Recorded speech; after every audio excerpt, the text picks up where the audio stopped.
দিন মানে জীবন ব্যবস্থা। আজ বাংলাদেশে এই শব্দটা নিয়ে একটু ঝামেলায় আছি আমরা। অনেকেই মনে করে দিন মানে ইসলাম, হ্যাঁ, দিন মানে ধর্ম, হ্যাঁ। দিনের যে অর্থগুলো আছে 19টা প্রধানত অনেকে আমরা জানি না। দিন মানে শুধু ধর্ম। দিনের প্রথম অর্থ আমি কোরআনে পেয়েছি। দিন মানে কিয়ামতের দিন, মালিক ইয়াউমিদ্দিন। দিন মানে কি? বিচারের দিন। দিনের দ্বিতীয় অর্থ পেয়েছি, দিন মানে জীবন ব্যবস্থা। আলিয়াউমা আকমালতু লাকুম দীনাকুম। আল্লাহ পাক বলেন তোমাদের জন্য আজকে আমি জীবন ব্যবস্থাকে পরিপূর্ণ করে দিলাম। সুবহানাল্লাহ বলতে পারেন নাই? দিনের 3 নম্বর অর্থ পেয়েছি, দিন মানে ধর্ম, যেটা আমরা মনে করি ইন্নাদ-দীনা ইনদাল্লাহিল ইসলাম। আল্লাহর নিকট মনোনীত ধর্মের নাম কি? দিনের 4 নম্বর অর্থ রাষ্ট্রীয় বিধান।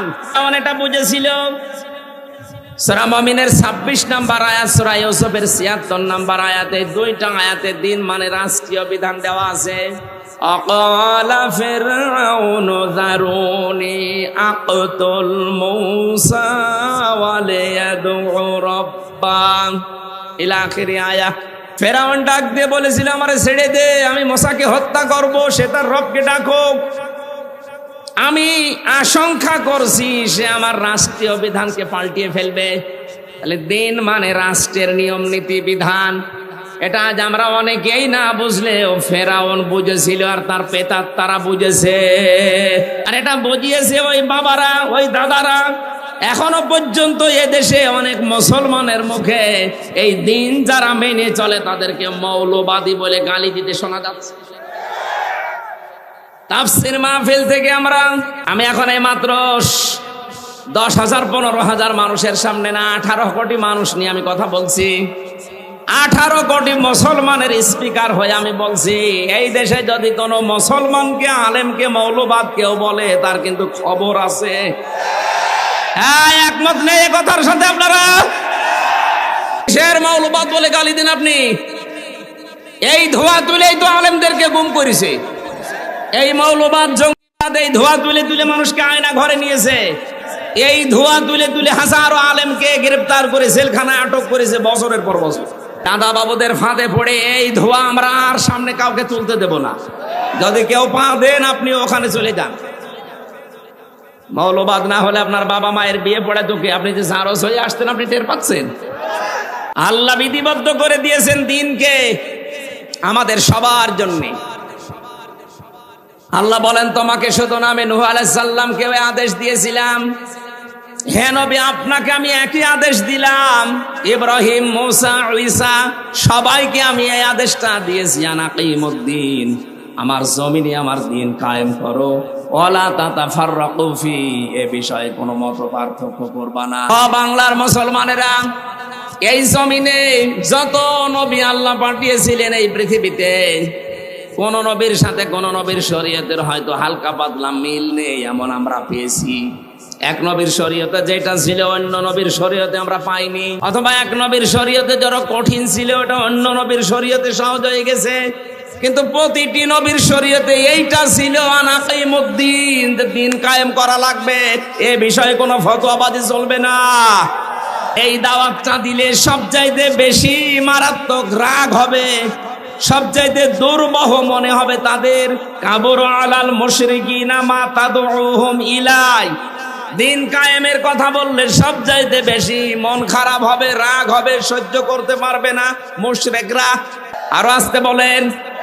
সুতরাং এই কথা শোনার পরে দেশে যারা পরিমাণ ঈমান আছে তার আনন্দ লাগবে যে দিন কায়েম হয়ে গেলে আল্লাহর বিধানকে, হালালকে হালাল জেনে মানা যায়, হারামকে হারাম জেনে ছেড়ে দেওয়া যায়।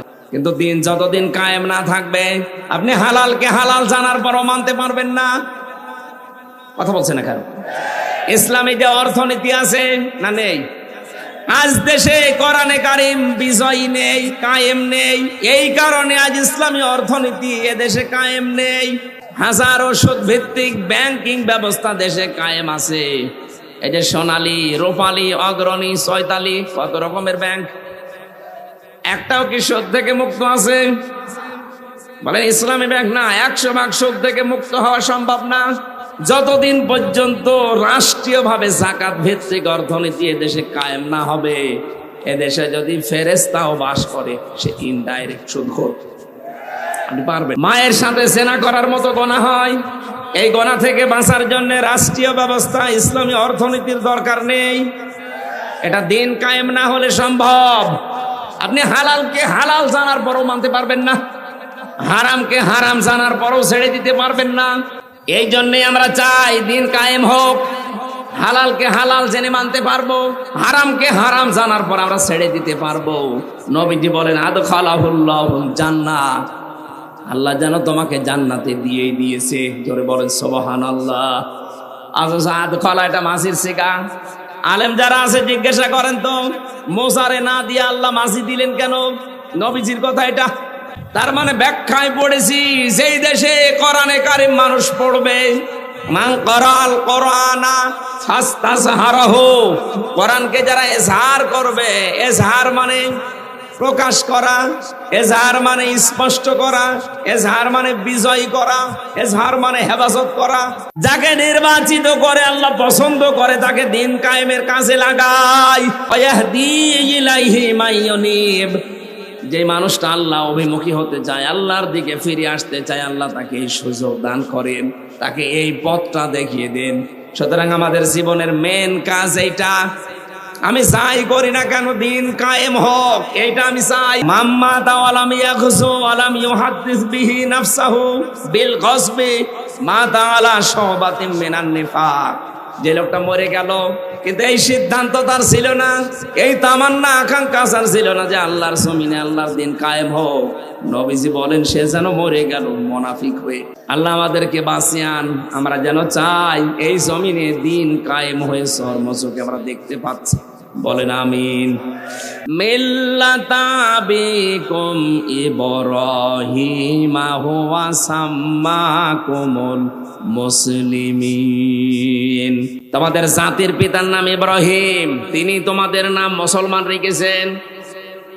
পিতা হিসাবে 13টা দায়িত্ব পালন করা লাগে সন্তানের উপরে। তার অন্যতম দায়িত্ব এই, কোন মানুষ যদি দুনিয়ায় সন্তান জন্ম দেয় তার প্রথম দায়িত্ব সে যেন সন্তানের নাম রাখে। কথা বলেন না কেন? আমরা এমন বাবা পেয়েছি যিনি আমাদের নাম রেখেছেন। এখানে হুয়ার ফাইল হযরত ইব্রাহিম আলাইহিস সালাম। কোন মুফাসসির বলেন আল্লাহ তাআলা হতে পারে, যেহেতু তিনি আমাদের পিতা সেহেতু আমাদের নামও তিনি এমন সুন্দর দিয়েছেন মুসলমান। আমাদের জাতির পিতা এমন মানুষকে আমরা দাবি করে বানিয়েছি, নাম দিয়েছে কি?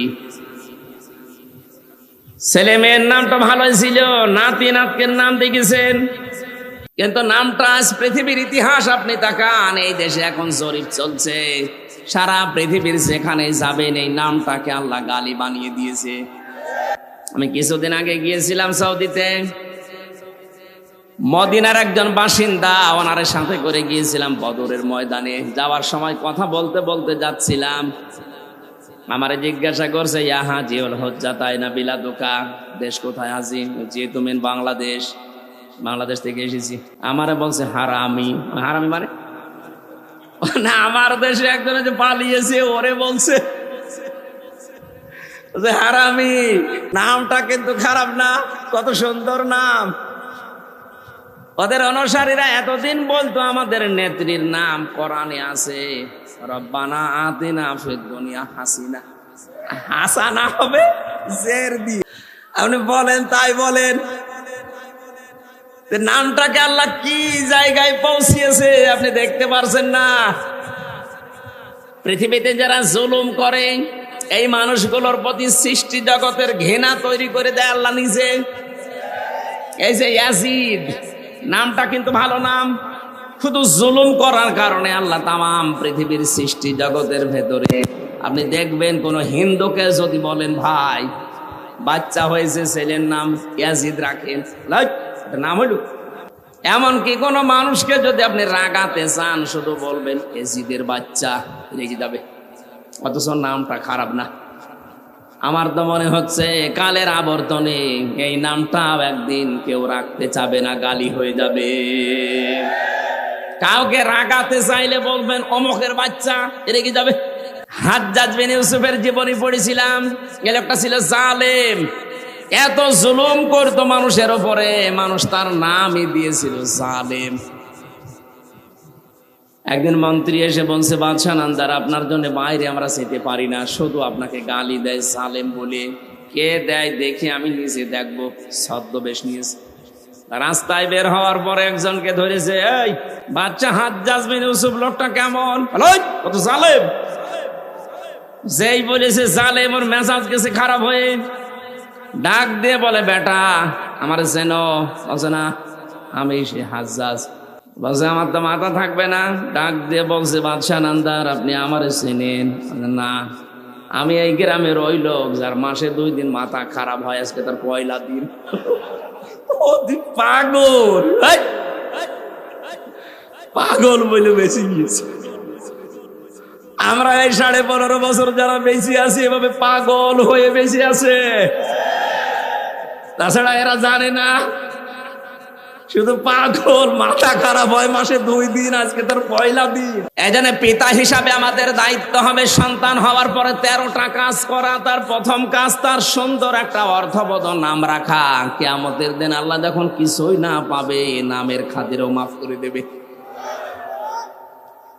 হযরত ইব্রাহিম আলাইহিস সালাম, তাকে আল্লাহ 51টা পরীক্ষা নিয়েছিলেন।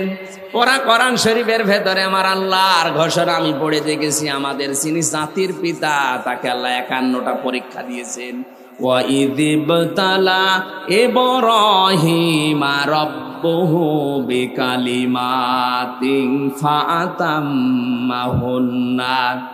এই কালিমাত, এই বহু বচনের ভেতরে, তাফসিরে হাক্কানির ভেতরে আমি 51টা 55টা এরকম পেয়েছি। এতগুলো পরীক্ষায়, প্রতিটি পরীক্ষায় আমাদের পিতা ফার্স্ট ক্লাস, ফার্স্ট। সুবহানাল্লাহ বলতে পারেন নাই? আল্লাহ তার এই পরীক্ষায় পাশ করা দেখে খুশি হয়ে বলেছিলেন, ক্বালা ইন্নী জাইলুকা লিন্নাসি ইমামা। হে ইব্রাহিম, আমি তোমাকে মানব জাতির জন্য নেতা বানিয়ে দিলাম, শুধু মুসলমানদের জন্য না, লিন্নাস।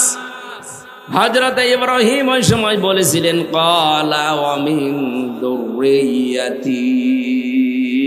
আল্লাহ, আমি কি নেতৃত্ব দিতে পারবো? শুধু আমি কি নেতা হতে পারবো না? আমার বংশধর যারা কিয়ামত পর্যন্ত সন্তানাদি আসবে, এরাও কি নেতৃত্ব দিতে পারবে? আল্লাহ সাফ জবাব দিয়েছেন, ক্বালা লা ইয়ানালু আহাদিজ জালিমিন। ইব্রাহিম, তোমার সন্তানদের ভেতরে নেতৃত্ব দিতে পারবে, নেতা হতে পারবে তারা, কিন্তু কোন জালেমের জন্য আমার অঙ্গীকার নেই। আহাদিস জালিমিন, এর আগে ইয়ানালু শব্দ আছে। এটা মোজারে, বর্তমান, ভবিষ্যৎ, প্রেজেন্ট, ফিউচার। এ কোরআন এখন আছে, ভবিষ্যৎ কতদিন থাকবে? কিয়ামত পর্যন্ত কোন জালেম নেতা হওয়ার যোগ্যতা রাখে না, ওদের জন্য নেতা হওয়া হারাম। অথচ পৃথিবীর ইতিহাস দেখেন, যুগে যুগে জালেমরাই বড় বড় নেতা হয়ে বসে আছে। সুতরাং এই আয়াত অনুযায়ী বলছি, বাংলাদেশে কিয়ামত পর্যন্ত কোন জালেম যেন আর নেতা হতে না পারে। আমরা কোন জালেম নেতাকে মানি না, এটা কোরআনের নিষেধ। কথা বলেন ঠিক কিনা? আমি শুধু ইঙ্গিত দিলাম, বাকিগুলো ব্যাখ্যা করতে গেলে সময় চলে যাবে, আমি তাফসিরে যাচ্ছি। সুতরাং নেতা, এটা ঘোষণা আল্লাহর, আর আল্লাহর ঘোষণা দেওয়া নেতা মাত্র একজন, তিনি আমাদের নবী মুহাম্মাদুর রাসূলুল্লাহ।